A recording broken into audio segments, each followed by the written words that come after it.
Bhagavad Gita, Chapter 5, Verses 1 to 14. Please note English translation is given in the end. The Sanskrit verses are given in the end. सरल हिंदी भावार्थ।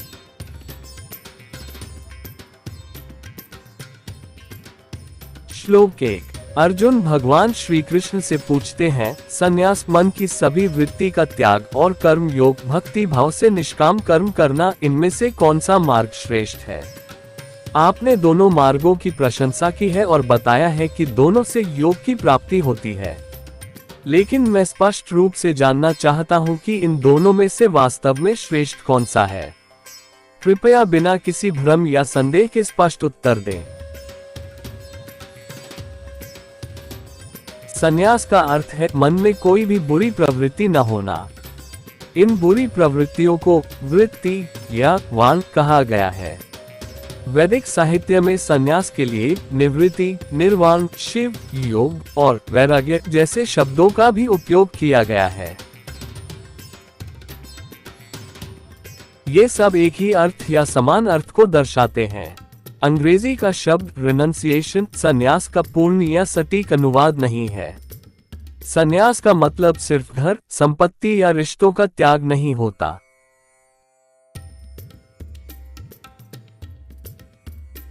संन्यास स्वयं योग है। इस योग में योगी आत्मा या मन की उन बुरी प्रवृत्तियों का विरोध करता है जो पिछले जन्मों से साथ आती हैं। ये प्रवृत्तियां मृत्यु के बाद भी आत्मा के साथ रहती हैं और नए जन्म में भी नए शरीर, नए परिवार और नए स्थान के साथ साथ जाती हैं।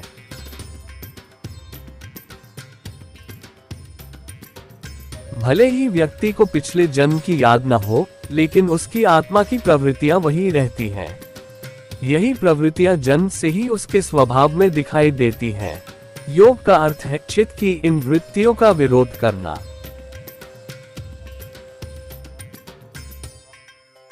मराठी में कहा जाता है, सुंठ जखला तरी पीठ जात नहीं, यानी सूखी अदरक को जलाने पर भी उसका ऐंठन नहीं जाती। उसी प्रकार शरीर नष्ट होने के बाद भी आत्मा की वृत्तियां अगले जन्म में भी बनी रहती हैं और व्यक्ति का स्वभाव उन्हीं के अनुसार बनता है। इन वृत्तियों को बदलना बहुत कठिन होता है, लेकिन योगी तपश्चर्या के द्वारा यानी आत्मनियंत्रण और साधना के माध्यम से इन 6 मानसिक शत्रुओं षड्रिपु का विरोध करता है। भगवती ने श्री कृष्ण के रूप में मानवता को हमेशा यही सिखाया है कि इन बुरी वृत्तियों का विरोध योग के माध्यम से करना चाहिए, जिससे आत्मा को दिव्य गुण प्राप्त हो और वह अद्वैत योग द्वारा देवी से एक हो जाए। यही मोक्ष है। श्लोक 2। संन्यास और कर्म योग निस्वार्थ कर्म, जिसे दान भी कहा जाता है, दोनों ही मार्ग मोक्ष की ओर ले जाते हैं, लेकिन इन दोनों में से कर्म योग श्रेष्ठ माना गया है। कर्म योग में जीवन दूसरों के लिए जिया जाता है, ऐसा कर्म जिसमें किसी के लिए नुकसान न हो, कोई स्वार्थ न हो और उसका उद्देश्य सबके हित के लिए हो।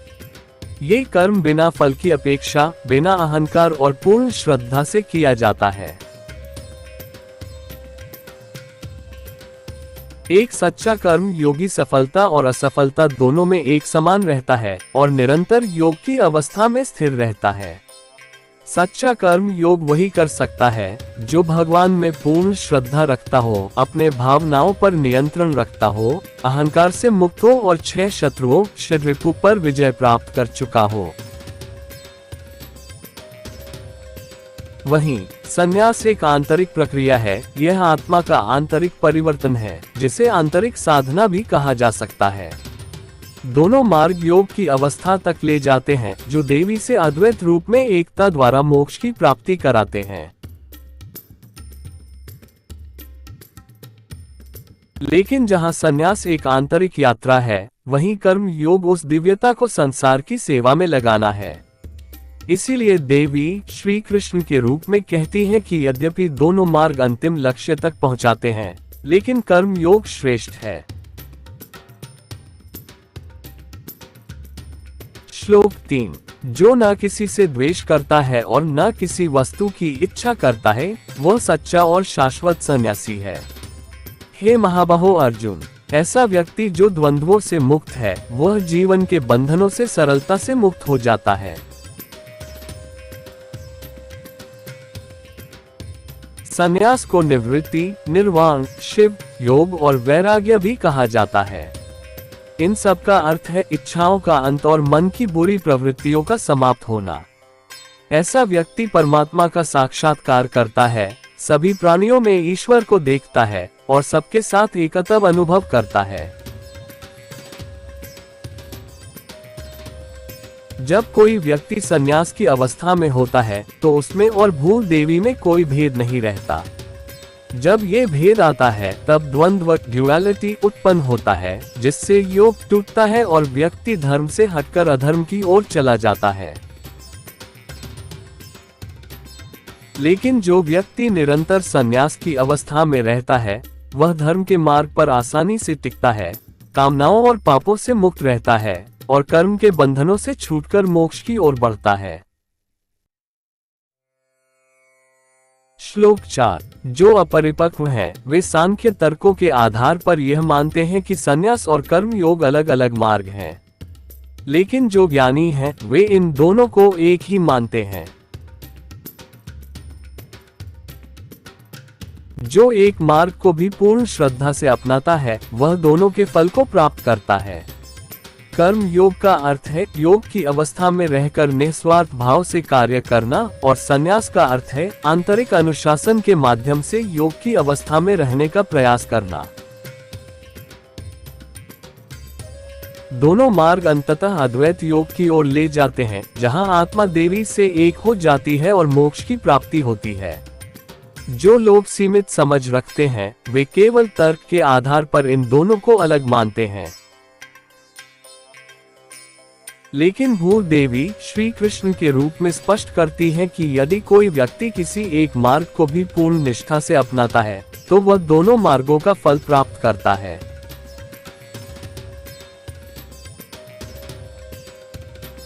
श्लोक 5। जो सर्वोच्च स्थिति कर्म संन्यास के माध्यम से प्राप्त होती है, जो स्वयं योग है, वही स्थिति कर्म योग के द्वारा भी प्राप्त होती है।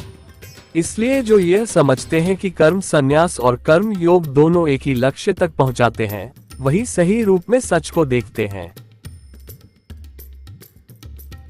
कर्म संन्यासियों द्वारा प्राप्त की गई स्थिति, जो कि चित्त वृत्ति निरोध और आत्मा की बुरी प्रवृत्तियों का विरोध है, वही स्थिति कर्म योग के अनुयायियों को भी प्राप्त होती है। जो व्यक्ति सांख्य दर्शन से विश्लेषण करता है, वह इस सत्य को तभी समझ सकता है जब वह ये स्वीकार करे कि दोनों मार्ग की अंतिम सच्चाई तक पहुंचाते हैं। श्लोक 6। लेकिन हे महाबाहो, योग के बिना किया गया संन्यास दुख और अस्थिरता का कारण बनता है, जबकि योग में स्थिर व्यक्ति शीघ्र ही ब्रह्म की स्थिति को प्राप्त करता है, जो आत्मा की जन्मजात शुद्ध अवस्था है और जन्म के बाद संचित पापों और दोषों को हटाकर प्राप्त की जाती है।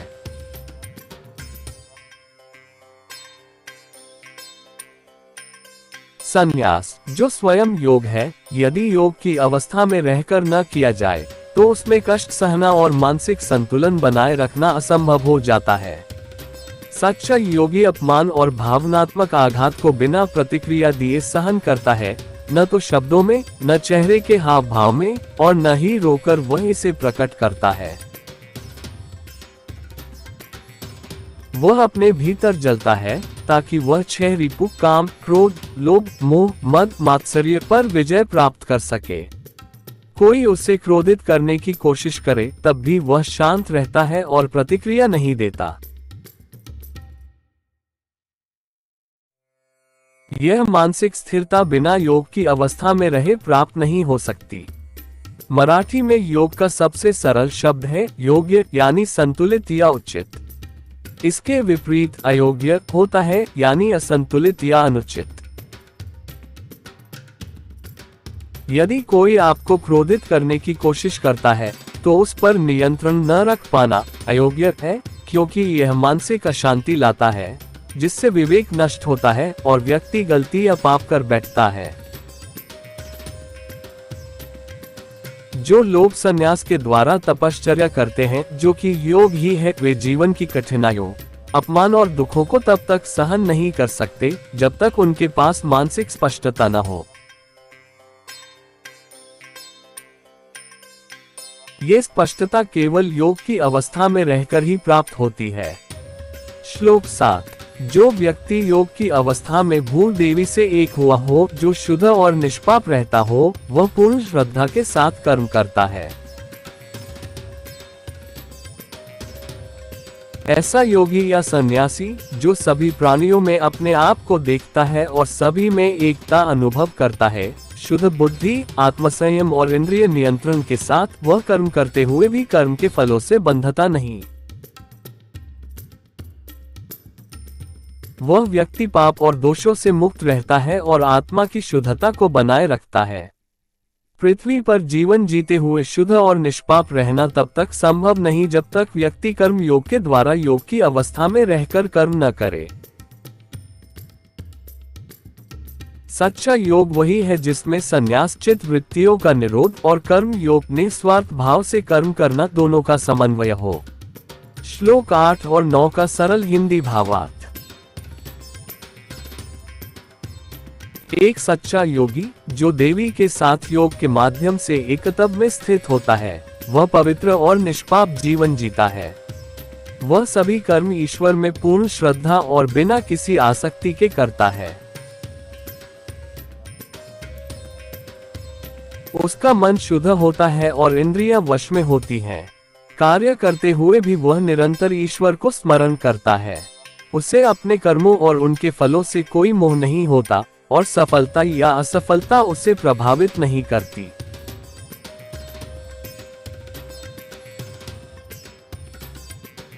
वह अपने कर्मों के फल कृतज्ञता सहित देवी को अर्पित कर देता है, बिना किसी अपेक्षा के।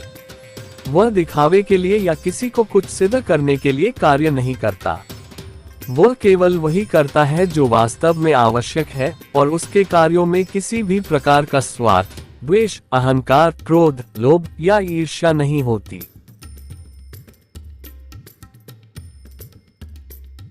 उसके मन में हमेशा ईश्वर बसे रहते हैं और वह सद्भावना, पवित्र उद्देश्य और इस बात की सावधानी रखता है कि उसके किसी कर्म से किसी को कष्ट न हो। वह कभी यह नहीं सोचता मैं ही करता हूँ।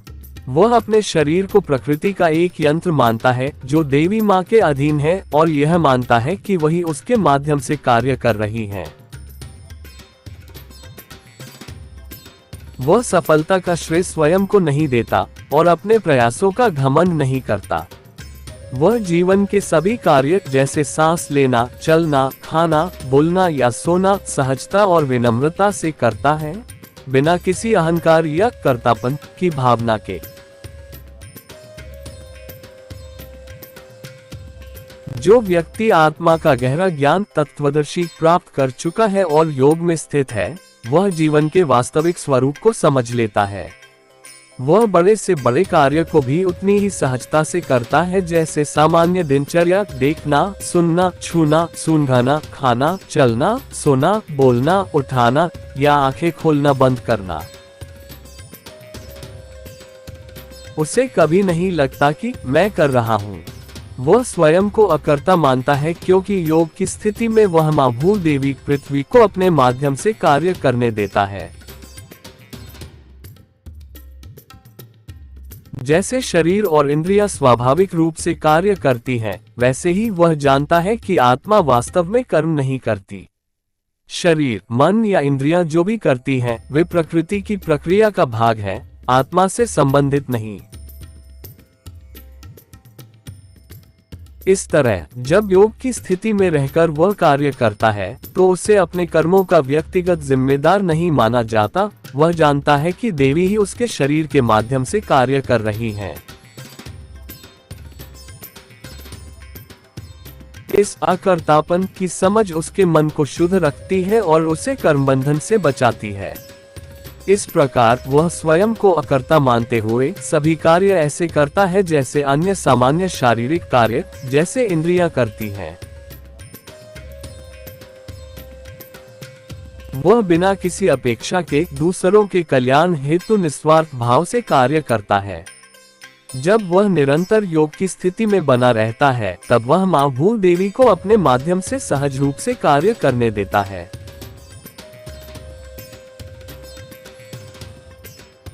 इसका अर्थ ये भी है कि यदि कोई व्यक्ति धर्मपूर्वक उचित और आवश्यक कार्य करता है, तो उसे उसके लिए जिम्मेदार नहीं ठहराया जाता। जैसे आत्मा को देखना, सुनना, सूंघना, खाना, सोना आदि के लिए दोषी नहीं माना जाता, क्योंकि ये स्वाभाविक क्रियाएं हैं, उसी प्रकार उचित और धार्मिक कार्य भी पाप पुण्य के लेखे जोखे में नहीं आते।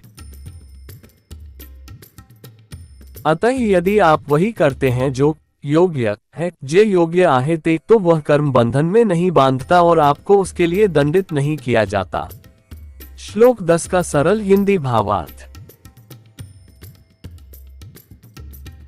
जो व्यक्ति ब्रह्म में स्थित होकर अर्थात जन्म के समान शुद्ध स्थिति में रहकर सभी कर्मों को देवी रूपी ब्रह्म को समर्पित करता है और सांसारिक सुखों, कर्मों या उनके फलों से कोई आसक्ति नहीं रखता, वह पाप से अछूता रहता है, जैसे कमल का पत्ता पानी में रहकर भी गीला नहीं होता। श्लोक 11 का सरल हिंदी भावार्थ। योगी अपने सभी कर्मों को करते हुए शरीर, मन, बुद्धि, भावनाएं और इंद्रियों से किसी भी प्रकार की आसक्ति का त्याग कर देता है। वह केवल आत्मा की शुद्धि और निष्पाप रहने के लिए अपने जीवन के कर्तव्यों का पालन करता है। अपने कर्तव्य और धर्म को छोड़ना पाप माना जाता है, लेकिन योगी सभी कर्तव्यों को बिना आसक्ति के करता है, इसलिए वह पाप से मुक्त रहता है। श्लोक 12 का सरल हिंदी भावार्थ। जो व्यक्ति योग में स्थित होकर कर्म करता है और फलों से आसक्ति नहीं रखता, वह सच्ची शांति को प्राप्त करता है। लेकिन जो योग में स्थित नहीं है और इच्छाओं तथा परिणामों से जुड़ा रहता है, वह बंधन में पड़ता है। जो कर्म योग की स्थिति में निस्वार्थ भाव से, शुद्ध हृदय से, बिना किसी अपेक्षा के किए जाते हैं, वे स्थायी शांति और आनंद लाते हैं। लेकिन जो कर्म स्वार्थ, अहंकार या इच्छा से प्रेरित होकर किए जाते हैं, वे दुख और पाप को जन्म देते हैं। जो योग में नहीं होता, वह संसार में फंसा रहता है और काम, क्रोध, लोभ, मोह, अहंकार और ईर्ष्या जैसे शत्रुओं से प्रभावित होता है। ऐसे लोग इच्छाओं की पूर्ति के लिए गलत रास्तों का उपयोग करते हैं, जिससे उन्हें पाप और कष्ट मिलता है, या तो इस जन्म में या मृत्यु के बाद। जब कोई कार्य सही उद्देश्य, सही प्रयास और सही भावना से किया जाए, बिना किसी फल की अपेक्षा के, तो वह सच्चा संतोष देता है। लेकिन जो कर्म स्वार्थ, लोभ या आसक्ति से किए जाते हैं, वे केवल दुख लाते हैं। श्लोक 13 का सरल हिंदी भावार्थ। जो व्यक्ति संन्यास योग की अवस्था में स्थित है, जिसने अपनी इंद्रियों और मन पर नियंत्रण पा लिया है, वह सभी कर्मों को कर्म योग के माध्यम से करता है और शरीर में जो 9 द्वारों वाला नगर है, शांतिपूर्वक निवास करता है, बिना किसी मैं करता हूँ की भावना के। वह कभी नहीं सोचता कि मैंने ये किया, और न ही यह मानता है कि किसी ने उसके लिए कुछ किया है। वह पूर्ण रूप से निर्लिप्त, शांत और अहंकार से मुक्त होता है। वह 9 द्वार वाले शरीर रूपी नगर में रहते हुए पूर्ण शांति में जीता है।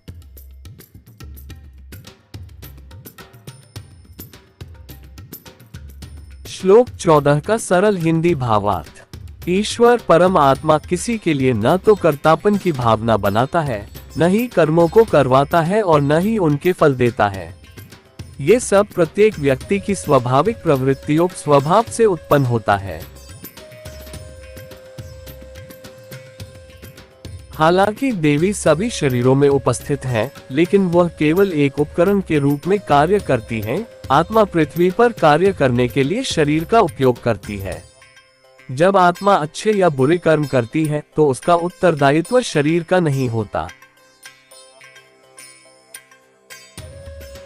आत्मा स्वतंत्र है अपने कर्मों को चुनने और करने में। देवी न किसी कार्य को रोकती है और न ही किसी को करने के लिए प्रेरित करती है। कर्मों की जिम्मेदारी आत्मा की होती है, शरीर की नहीं। देवी पृथ्वी की अधिपति हैं, लेकिन वह सीधे किसी कर्म में हस्तक्षेप नहीं करती। वे दिव्य नियमों के माध्यम से सृष्टि का संचालन करती हैं, जो स्वतः संचालित होते हैं। देवी केवल साक्षी रूप में रहती हैं। प्रत्येक आत्मा स्वतंत्र है और उसे अपने कर्मों का फल इस जीवन में या मृत्यु के बाद निश्चित रूप से मिलता है। ये फल त्रुटिरहित होता है। व्यक्ति के अपने स्वभाव और प्रवृत्तियां ही अच्छे या बुरे कर्मों का कारण बनती हैं। अतः देवी को किसी आत्मा के कर्मों के लिए दोष नहीं दिया जा सकता। English translation.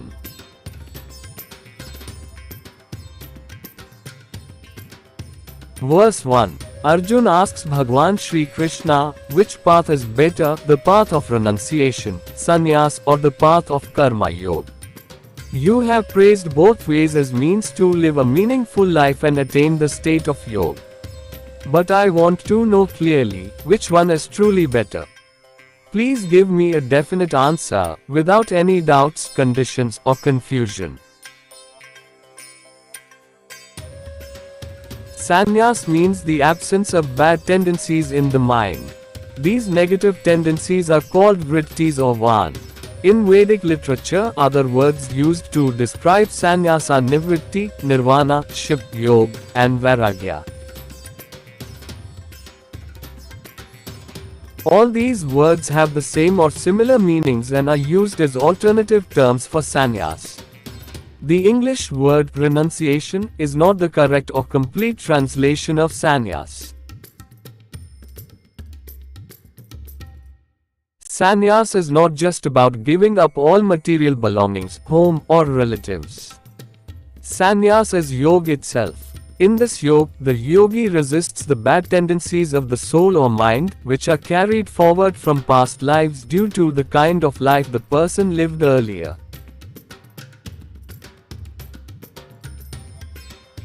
These tendencies remain with the soul even after death and continue into the next birth, along with a new body, new relatives, and a new location. Even if the memory of the past life is not carried into the next birth, the inbuilt tendencies of the soul stay the same.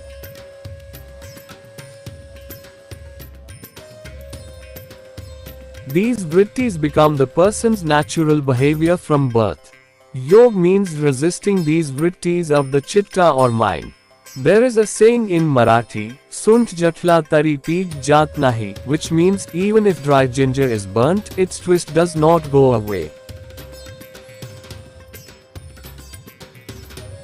In the same way, even after the body dies, the soul carries forward the vrittis, which are tendencies from its past life into the next one. Though the person may not remember the past life, his thoughts, behaviors, and choices are still influenced by these inherited vrittis. These vrittis are very difficult to change. But a yogi, through tapashcharya, a life of disciplined spiritual practice, resists the 6 inner enemies of the mind called Kshidrapas. The goddess, through Bhagwan Shri Krishna, has always guided humanity to resist these negative tendencies through the path of yoga, so that the soul can be transformed and filled with divine qualities.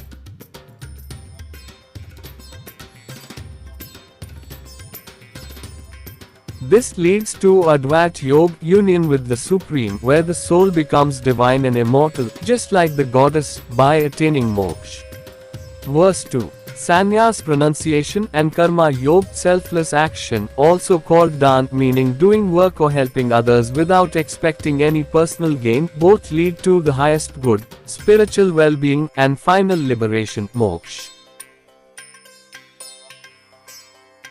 But between the two, karma yoga is considered superior. In karma yoga, life is lived in service to others, doing selfless work with good intentions, a pure motive, and a goal that benefits everyone. Great care is taken to ensure that no one is harmed in the process. This kind of work is done with God in mind, without expecting anything in return, and without ego or personal benefit. A karma yogi remains steady in both success and failure, staying in the constant state of yoga. Only a true yogi, one who has complete faith in God, full control over emotions, no ego, and the strength to overcome the 6 inner enemies Kshidrapas, can truly follow Karma Yoga. Remaining constantly in the state of yoga is the most important requirement in Karma Yoga. On the other hand, sannyas is a personal and internal process that helps a person reach the state of yoga. It is a path of inner transformation, like inner engineering. Both Karma Yoga and Sannyas lead to the state of Yoga, which brings moksha through Advat union with the goddess. But while Sannyas is an inner, personal journey, Karma Yoga is about applying that transformed state of mind to serve others in the world. That is why the goddess, through the avatar of Lord Krishna, says that although both paths lead to the same goal, Karma Yoga is superior. Verse 3. The one who neither hates anyone nor desires anything is known as a true and eternal renunciate. O mighty armed Arjuna, such a person, free from all dualities, is easily freed from the bondage of life. Sannyas is also called Nivritti, Nirvana, Shiv, Yoga, and Vairagya. These all refer to the complete end of desires and the absence of negative qualities of the mind. A person in this state has the true realization of God, sees God in all beings, and feels oneness with everyone. Therefore, such a person does not hate or discriminate against anyone. A person who constantly remains in the state of sannyas have no difference between his own qualities and those of the goddess. When such differences are created, they create duality, dvandva, conflicts and separation from the state of yoga. This separation leads to loss of the righteous path, dharma, and makes a person turn to unfair or sinful ways to deal with life's challenges and satisfy desires. But the one who always remains in the state of sannyas finds it easy to stay on the path of dharma. He remains untouched by worldly temptations, stays sinless, and is not bound by the effects of bad karma. Because of this, he becomes free from bondage of karma and moves toward liberation, moksha.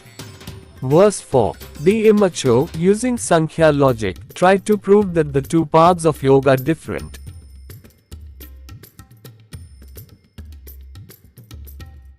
But the wise do not see them as separate. A person who follows even one of these paths sincerely gains the benefits of both. Karma Yoga means doing selfless actions while remaining in the state of yoga, and sannyas means constantly trying to stay in the state of yoga through inner discipline. Both paths ultimately lead to Advat Yoga, union with the goddess, which brings moksha, liberation. Many people with limited understanding try to argue, based on Sankhya philosophy, that these two paths are different. But the goddess, through the avatar of Bhagwan Shri Krishna, clearly explains that even if a person follows only one path with full determination, they will still receive the fruits of both. Verse 5. The supreme state that is attained through Kam Sannyas, which is yoga, is also attained through Kam Yoga, performing selfless actions with devotion.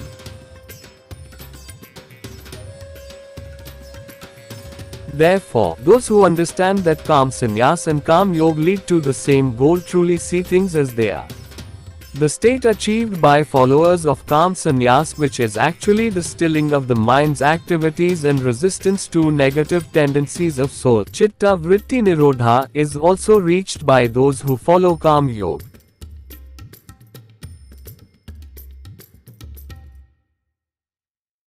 A person who analyzes through Sankhya philosophy can truly understand this truth if they accept that both paths lead to the same realization.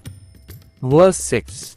But, O mighty armed one, renunciation sannyas without yoga leads to suffering or failure to remain mentally calm when facing the pain and hardships of life. A wise person who is disciplined in yoga quickly attains the state of Brahma, the soul's original pure state, which is realized by removing all the impurities and sins accumulated after birth. Renunciation, which is in itself a form of yoga, cannot be practiced properly without staying in the state of yoga. Without yoga, it is not possible to bear pain, suffering, or emotional challenges.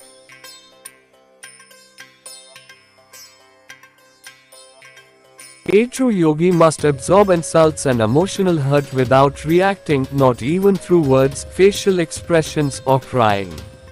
A yogi burns silently from within, without letting others know his sufferings, to overcome the 6 internal enemies: ripu, desire, anger, greed, attachment, ego, and jealousy. If someone tries to provoke them, instead of getting angry, the yogi remains calm and does not react. This ability to stay mentally stable and unaffected cannot be achieved unless the yogi remains rooted in yoga.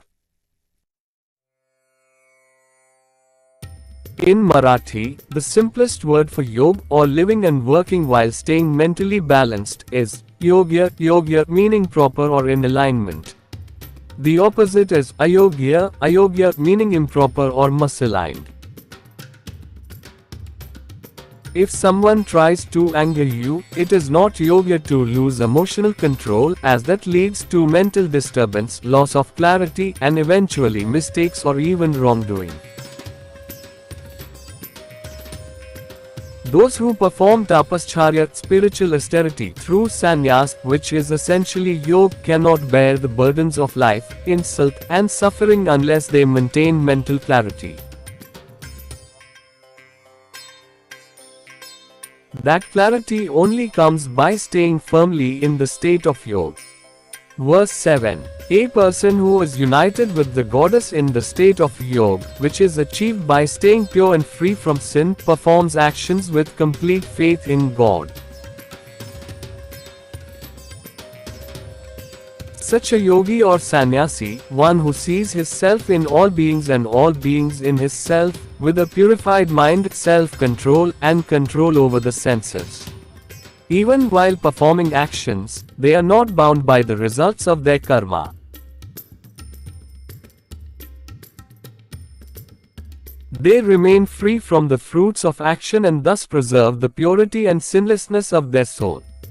Living a pure and sinless life on earth is not possible unless actions are done in the state of yoga, through the path of karma yoga. True yoga is a combination of both sannyas, which is the stilling of the mind's movements, chitta vritti nirodha, and karma yoga, acting selflessly with devotion and detachment.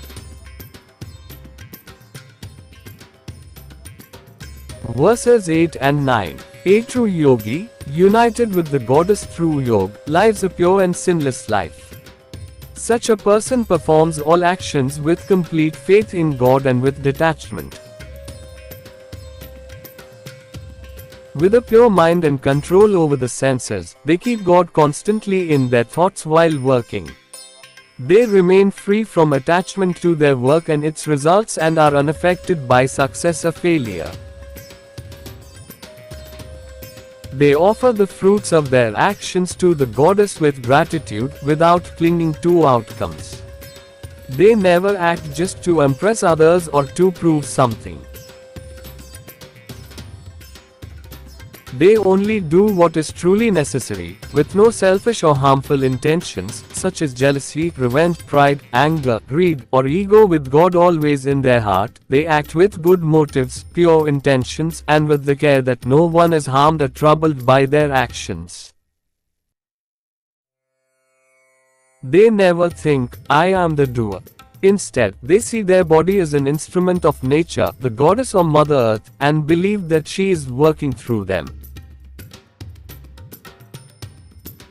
They don't take credit for success, nor do they boast about their efforts.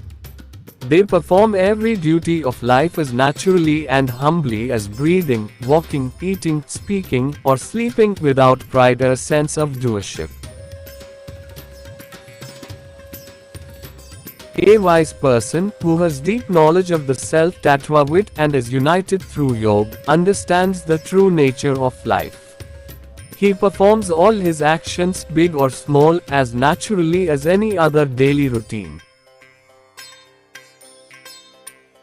Just like seeing, hearing, touching, smelling, eating, walking, sleeping, breathing, talking, using the bathroom, picking up things, or opening and closing the eyes, he never feels, "I am doing this." He sees himself as a non-doer because, by staying in the state of yoga, he allows Bhudevi, goddess planet Earth, nature, Prakriti, to act through his body. Just as the body and senses naturally function on their own, the yogi understands that the true self, Atman, is not the one performing actions. All actions done by the body, mind, or senses are part of nature's process and are not linked to the soul. So, when he works while remaining in state of yoga, he is not personally responsible for the actions. He knows it is the goddess herself working through his body.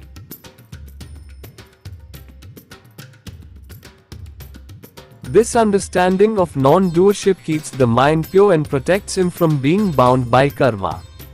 In this way, they see themselves as non-doers.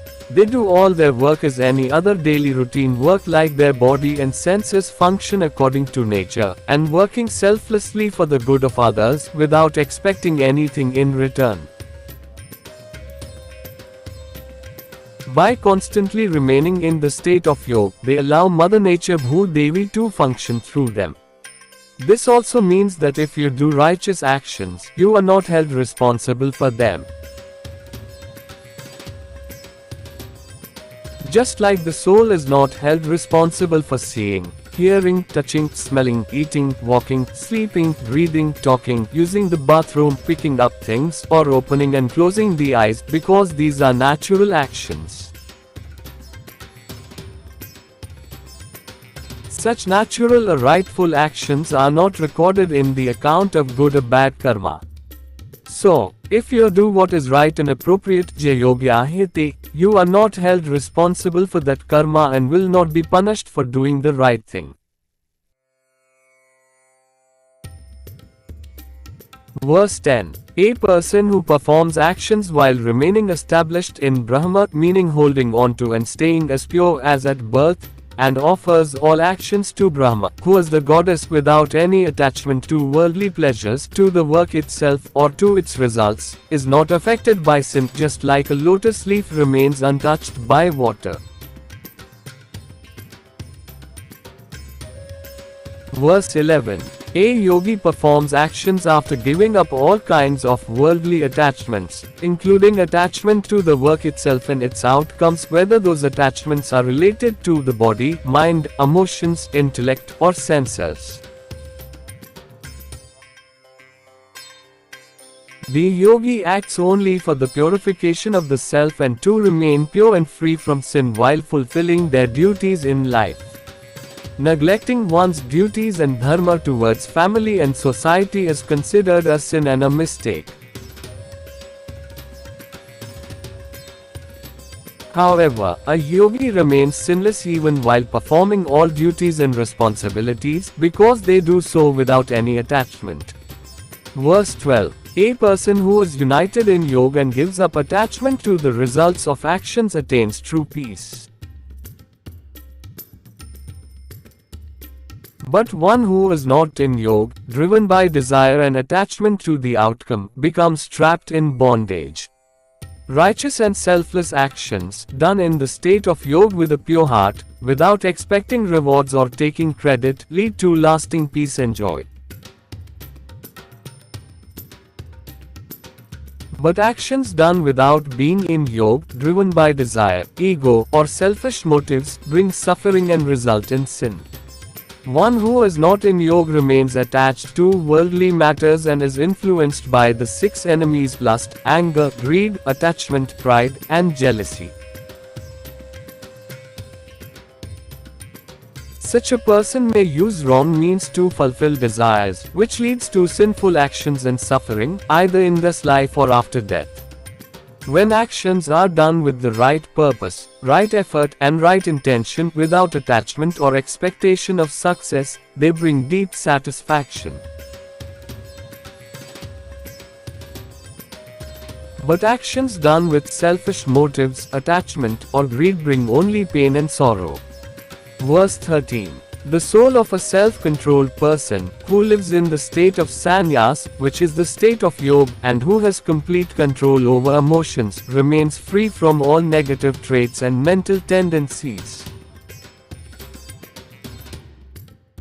Such a person performs all actions through karma yoga, while staying firmly established in yoga. He lives peacefully within the body, which is like a city with 9 gates, without the feeling of "I am the doer," or making others act. Such a person never thinks, "I have done this," nor does he believe that anyone has done him a favor. He remains detached, calm, and free from ego. He lives peacefully within the body, which is like a city with 9 gates. Verse 14. The Lord Supreme Self does not create the sense of doership, actions, or their results for anyone. These arise from each person's own nature, swabhav. It is not God who causes people to act, nor does He give the fruits of their actions. All actions and their results are governed by the modes of material nature, gunas. Even though the goddess is present in all bodies, she functions like an organ of the body, used by the soul as a tool to act on earth. When the soul performs good or bad karma through the body is not responsible. The soul has the freedom to choose and act by its own will. The goddess neither stops nor promotes any action. It is the soul that is held responsible for its deeds, not the body. The goddess is the sovereign ruler of earth, but she does not directly engage in actions. She governs through divine laws that operate automatically, without her direct involvement. Goddess acts just as observer. Each soul is free to act, and must receive the fruits of its karma, either in this life or after death. These results are given without error. It is the soul's own tendencies and nature that lead to good or bad actions. Therefore, the goddess should not be blamed for the actions of individual souls. Verses in Sanskrit. Bhagavad Gita, chapter 5, verses 1 to 14. Arjun Uvach. Sannyasam karmana Krishna punaryoga cha shansasi. Yachreya eturikam tanme bruhi sunishchitam. Shri Bhagwan Uvach. Sannyas, कर्मयोग शचनी श्रेयस्करावुभो तयोस्तु कर्म संन्यासात् कर्मयोगो विशिष्यते ज्ञेय स नित्यसन्न्यासी यो न द्वेष्टि न कार्क्षति निर्द्वन्द्वो हि महाबाहो सुख बन्धात् प्रमुच्यते साङ्ख्ययोगो प्रतिबला प्रवदन्ति न पंडिता एकमप्यास्थित सम्यगुभयोर्विन्दते फलम् यत् साङ्ख्ये प्राप्यते स्थान तद्योगैरपि गम्यते